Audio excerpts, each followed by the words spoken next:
Tunashukuru sana serikali ya awamu ya sita, kwani tumekuwa tukiwezeshwa na tukipatiwa fedha kwa ajili ya kufanya shughuli mbalimbali za barabara, ambapo tuna vyanzo mbalimbali vya fedha. Kuna fedha za mfuko wa barabara ambazo tunapata milioni 980.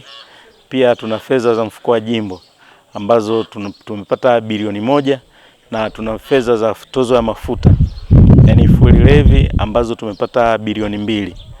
Kwa ujumla pesa hizi zimekuwa ni mkombozi mkubwa sana kwa Wanakilindi, kwa sababu tumeweza kufungua barabara na kuondoa vikwazo vya barabara ambazo zilikuwa ni kikwazo kwa maendeleo ya wananchi. Mfano ni tumeweza kufungua barabara ya KKT kwenda Masagaru ambayo ilikuwa ni barabara mpya kilomita 10, tumeweza kuzifungua. Tumefungua barabara ya Kibirashi kwenda Mkoa kilomita 7 ambayo ni barabara mpya, tumezifungua kwa fedha za mfuko wa jimbo. Tumefungua barabara kilomita 8 ya Mpalahala kwenda Makingo ambazo pia ni barabara zinazokwenda maeneo ambayo wanafanya shughuli mbalimbali za kilimo. Tumefungua pia barabara ya Balanga kwenda Lekitinge ambayo pia ni barabara mpya, na kwa sasa kupitia fedha za mfuko wa jimbo awamu ya kwanza tunajenga daraja la Mgera lenye thamani ya shilingi milioni 447 awamu ya kwanza.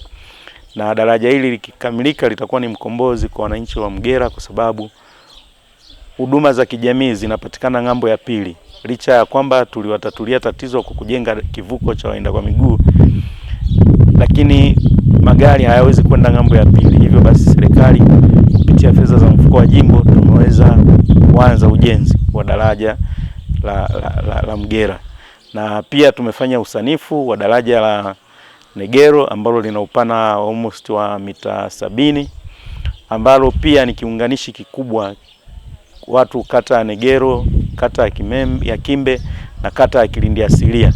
Daraja hili sasa baada ya kukamilika usanifu tutaliingiza katika budget ili tuweze kuombea fedha, na tunatumaini kwa serikali hii sikivu pesa hizo tutapata ili tuweze kuanza kujenga hilo daraja na kuwakomboa wananchi wa maeneo yao, kwa sababu ni sehemu ambayo ni nzuri na watu wanalima sana.